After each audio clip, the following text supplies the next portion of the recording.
এই তো বাসায় বানায় ফেললাম শিক আর নান। তো আসসালামু আলাইকুম, সবাই কেমন আছেন? আলহামদুলিল্লাহ আমি ভালো আছি। তো এই তো আপু এই পাশে শিক বানাচ্ছিল।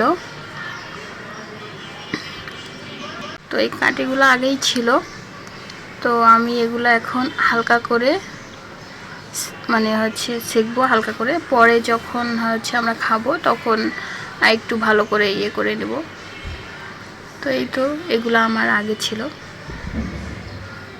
তো এই তো সবগুলো হালকা করে করা হয়ে গেছে। বাকিটা আমরা যখন খাবো তখন আগে থেকে করে না রাখলে পরে আর সময় যখনই খাওয়ায় তখনই অনেক ঝামেলা হয়ে যায়। এর জন্য আগেই আর কি এটা একটু করে রাখা হয়েছে, সকালের দিকে, আর আমরা খাইছি এটা সন্ধ্যার দিকে। তো এই তো আমি নান রুটির জন্য আটা মাখাচ্ছি।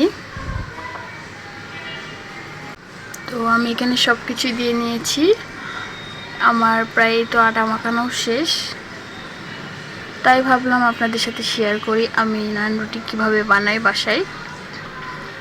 তো এই তো আমি লবণ এখানে একটু নিয়েছি পানিতে, এটা এরকম করে দিয়ে নিচ্ছি।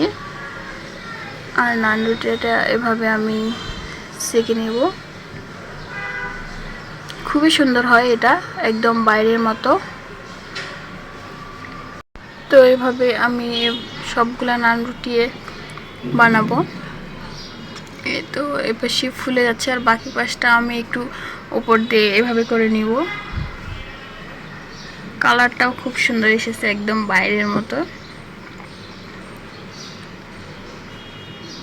এই তো অনেকগুলাই বানাই ফেলেছি আমি। আর এই পাশে এই তো আমি সরষের তেল দিয়ে শিকগুলা ভেজে নেব আর একটু ভালো করে।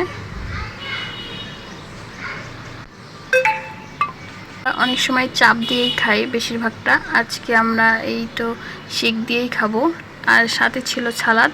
সবগুলা এখন রেডি। তো কার কেমন লেগেছে অবশ্যই জানাবেন। আল্লাহ হাফেজ।